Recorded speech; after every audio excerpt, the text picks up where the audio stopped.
Pour l'instant, les Européens sont-ils prêts à avancer? On va recevoir sur ce plateau dans quelques instants un homme politique qui pèse, qui a beaucoup pesé et qui pèsera peut-être à nouveau en Europe. C'est Matteo Renzi, l'ancien Premier ministre italien. Toute l'Europe doit se décider sur ce qu'a dit le président de la République concernant l'extension de la dissuasion nucléaire française, mais aussi d'éventuelles troupes de réassurance, comme on dit, de maintien de la paix au sol en Ukraine. Écoutez ce que déclarait à ce sujet Emmanuel Macron. Nous avons décidé de ne pas engager nos troupes en confrontation directe avec une puissance dotée de l'arme nucléaire sur un conflit territorial. Monsieur le Président, pourquoi? Pour pas que ça escalade. Monsieur le Président, on ne veut pas faire la Troisième Guerre mondiale.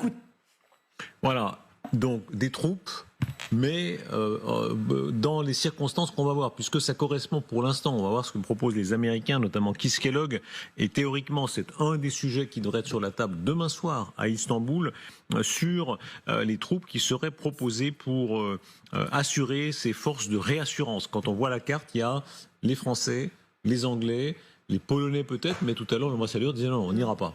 Non, mais on revient toujours au même. Vous savez, le maximum que les Européens ont engagé dans une grande opération, c'était en Afghanistan. Il y avait 44 000 soldats de l'Union européenne, Britanniques compris.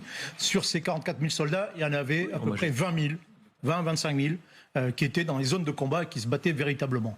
Parmi eux, les Français, les Britanniques, un peu les Danois, etc., et quelques bataillons divers. Et on est toujours sur la même équation en termes militaires.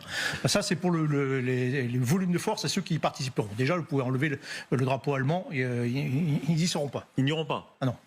Même les Polonais. Hein. Non, les Polonais, ils ont dit non. Les Polonais ont dit non. C'est cool, mais je peux vous dire, ils n'iront pas. Si je peux me permettre, ça part mal quand on doit déjà enlever 2 drapeaux. Alors, on verra ce que disent les Italiens, puisque Matteo Renzi va nous rejoindre, l'ancien chef du gouvernement italien, sénateur italien. Je vous en prie, merci beaucoup, Monsieur le Premier ministre.